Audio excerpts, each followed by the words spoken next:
පුරා වසර 50කට ආසන්න කාලයක් තිස්සේ තමන්ට ලැබුණු පුංචි බලශක්තියෙන් මුළු විශ්වයේම කෙළවර හොයන්න කෙනෙක් පෘථිවියෙන් පිටත් වුණා. ඒ තමයි Voyager 2. පෘථිවියේ ඉඳලා කිලෝමීටර් බිලියන 21කටත් වඩා ඈතින් තරු අතර තියෙන අඳුරු අවකාශයේ තනිවුණු මේ පුංචි යන්ත්‍රය මේ මොහොතේත් අපේ පෘථිවිය එක්ක sannivedanaya කරනවා කිව්වොත් ඔබ සමහර විට විශ්වාස කරන එකක් නැහැ. 1977 අවුරුද්දේ NASA ආයතනයේ මේ යානය අභ්‍යවකාශගත කරද්දී ඕන් හිතුවේ මේක උපරිම අවුරුදු 5ක් වැඩ කරයි කියලා විතරයි.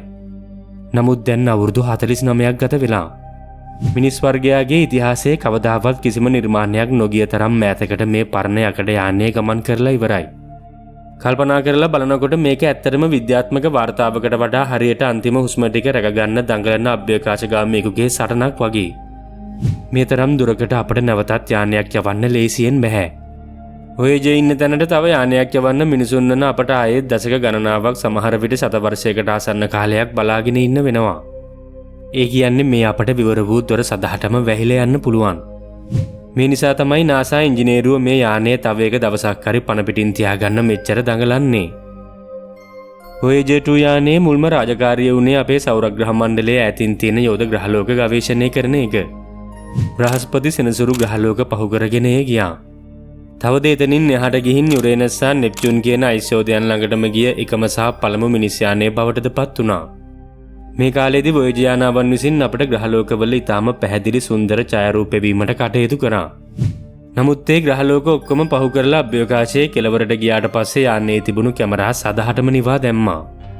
මොකද ඊට එහා ඡායාරූප ගන්න කිසිම ග්‍රහලෝකයක් ඉතිරි වෙලා තිබුණේ නැහැ. නමුත් මේකේ අනිත් පැත්තකුත් තියෙනවා. දන්නවද Voyagerගේ සැබෑ මෙහෙම පටන් ගත්තේ කැමරා නිවා දැම්මට පස්සේ. 2018 අවුරුද්දේදී Voyager 2 හීලියෝපෝස් කියන අදෘශ්‍යමාන දේශ සීමාව පසු කළා. නිගමට හිතන්න අපේ සූර්යයා කියන්නේ විශාල ආරක්ෂිත බුබුලක් ඇතුලේ ඉන්න තරුවක් කියලා. සූර්ය සුළං මගින් නිර්මාණය වෙන මේ බුබුලට අපි කියන්නේ හීලියෝස්ෆියර් කියලා.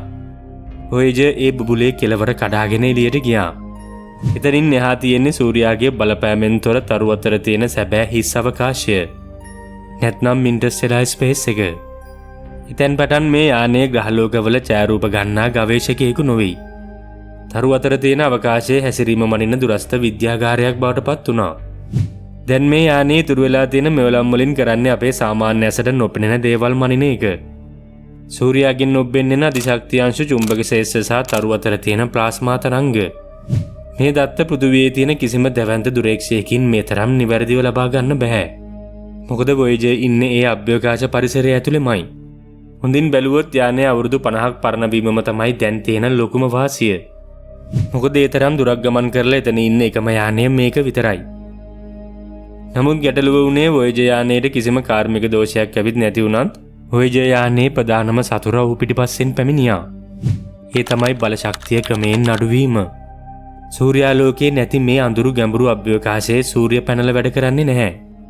මේ නිසා යානය බලගැන්වෙන්නේ ප්ලූටෝනියම් 238 කියන විකිරණශීලී ශේවීමෙන් හැදෙන තාපයේ විදුලිය බවට පත් කරන න්‍යෂ්ටික ජනකයකින්. මේ ස්වභාවික ශේවීම නිසා වසරකට වොට් 4ක විදුලි බලයක් යානයට ස්වභාවිකවම හිමි වෙනවා. මේ ගමන පටන් ගත්ත මුල් කාලේ මේක ලොකු ප්‍රශ්නයක් නොවුනට වසර 50කට පස්සේ මේ වොට් 4 කියන්නේ මුළු මෙහෙයුමේම ඉරණම තීරණය කරන තීරණාත්මක සාධකයක්. මේ වන විට යානයේ ප්‍රධාන මෙවලම් ක්‍රියාත්මක වෙන්නේ සාමාන්‍ය ගෙදරක තියෙන පුංචි LED බල්බයකටත් වඩා අඩු විදුලි බලයකින්.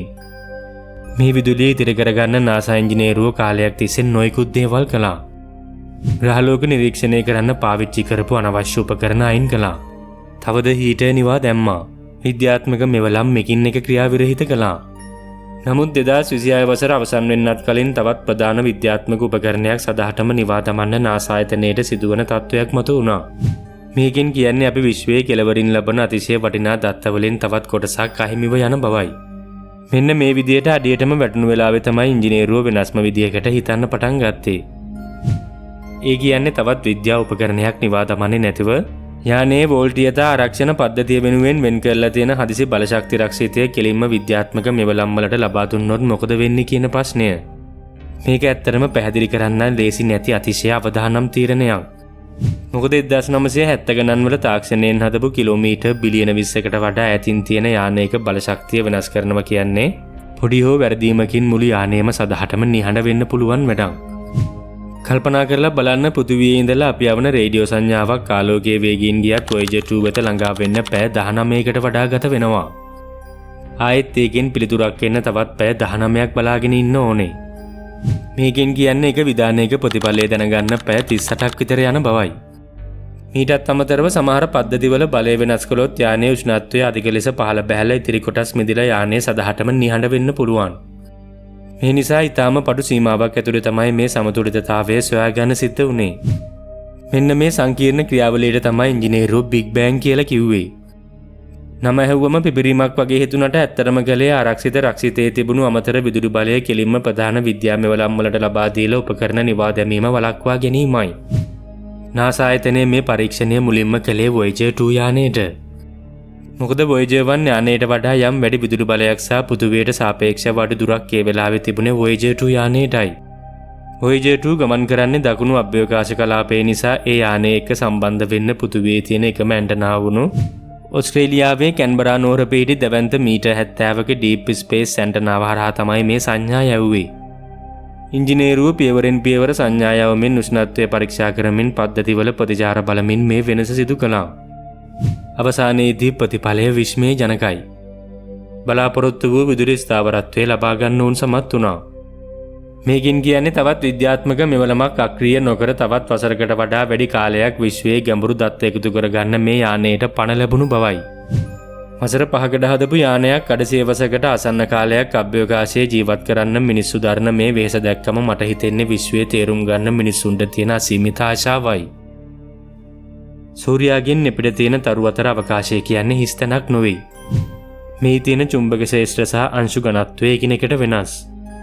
Voyager ඉදිරියට යන්න ඒ වෙනස්කම් මේ විසින් ඍජුවම මැනලා අපට එවනවා. මේක හරියට කිසිම මිනිසෙක් පය නොතැබූ ඝන වනාන්තරයකට යවූ පුංචි සංවේදකයක් වගේ.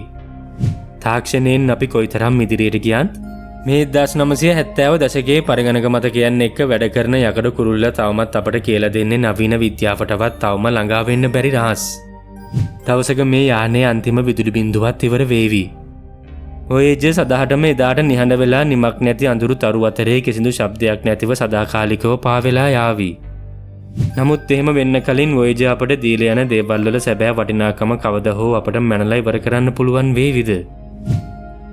තවමත් ඔබ අපිව subscribe කරලා නැත්නම් දැම්ම subscribe කරන්න. කුඩා සීනුවේ බුවත් අලුත් වීඩියෝ එකක් දාපු ගමන් ඔබට දැනගන්නටත් පුළුවන්.